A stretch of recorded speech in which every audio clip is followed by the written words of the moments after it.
It's raining here, and although some find the rain an irritation, I absolutely adore it.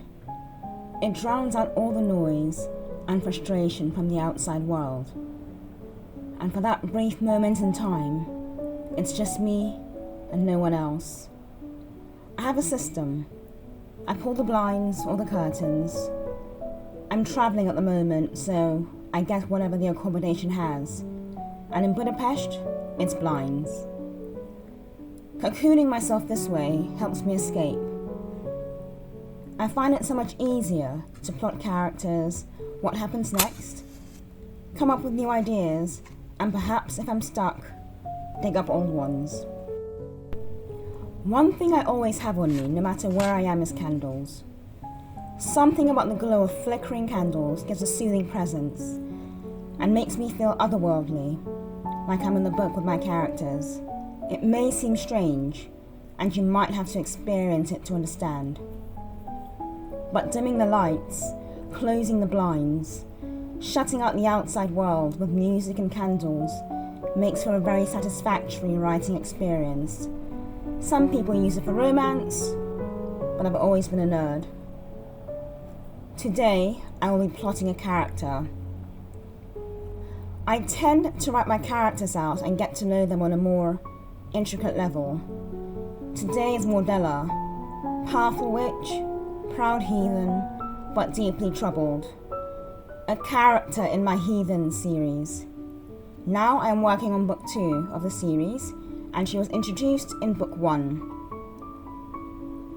Having a long series lets you build the layers of a character's personality. In book 1, she was already depicted as a cunning and slightly perverse witch.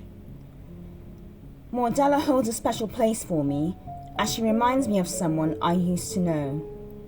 An older woman who was deeply wrinkled and had the most amazing, deep grey eyes I've ever seen. But she was also slightly crazy. That striking combination of her eyes, skin, and the grey hair was forever etched in my memory. So when I was thinking of a character who would make a powerful witch, was world-weary, and would do everything to protect her kind, the first image I recalled was of this woman. And I love that. That I can go into the world and meet mostly inspirational people who inspire characters in my novels. They are everywhere, on buses, in queues, sitting by the river, walking by, and somehow missing the cursory glances I give them as they pass me, not knowing that something as simple and insignificant as a hairpin, hair colour, an accent, a sleight of hand, a wing-tip shoe, is lending me a world of inspiration, and for that I am grateful. I learned to pay attention to my surroundings very early on, and I realised how fascinating people were in all their eccentricities. We tend to think of people as boring, self-involved, selfish, but that isn't strictly true. If you just look around and watch them as they go about their daily lives, you see so much more than the front that they are trying to present to the world. When they think no one is looking, and they are completely hidden from the world and its prying eyes, then you see their insecurities, weaknesses. But more importantly, they show you how they are when they laugh, cry, show emotion, what truly moves and inspires them. You see them for what they really are. You see how reluctant they are to show their vulnerabilities. The inspiration for Mordella has long since passed, but in my head, and in this series, she lives on, as formidable, strong-headed, and cunning as ever. And I suppose that's the beauty of writing.